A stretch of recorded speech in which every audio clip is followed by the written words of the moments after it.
pha le in sungai lupa na hi zalin ka zo ngai ka ki pa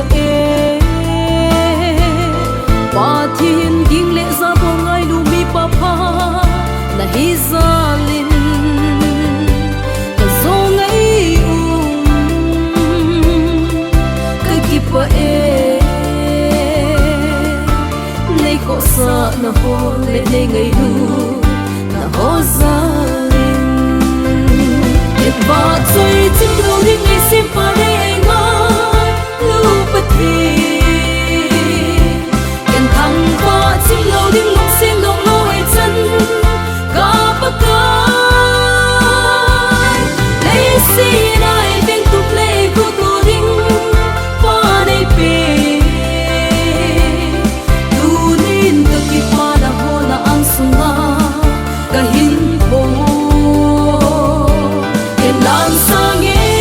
na phat na ho ka o dei sunin sang e ki pa na la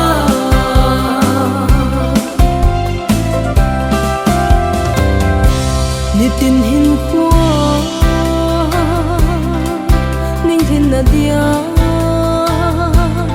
to ding tham ding ne le cha sil le chen ding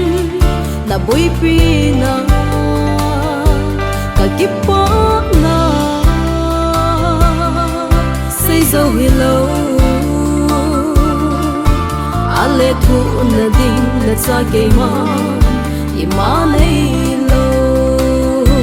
man chui chen le ka chun nu di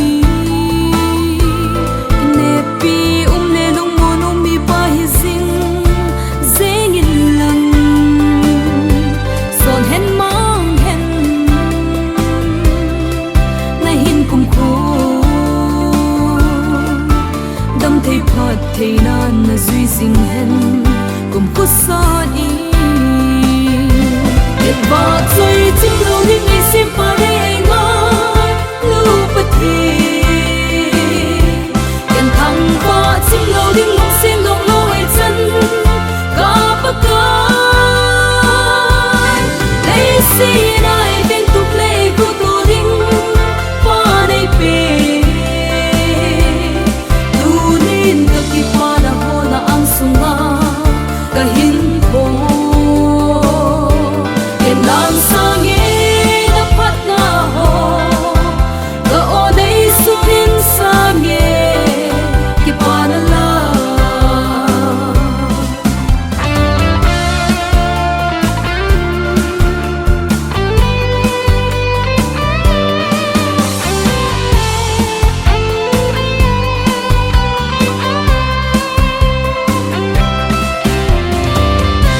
ka zo ngai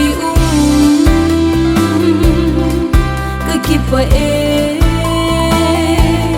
pa thiên ging le sa bo ngai lu mi pa pha na hi zalin ka zo ngai ka ki pa nei ko sa na ho le nei ngai lu na ho zalin et ba choi chim lo ri ngai sim pa re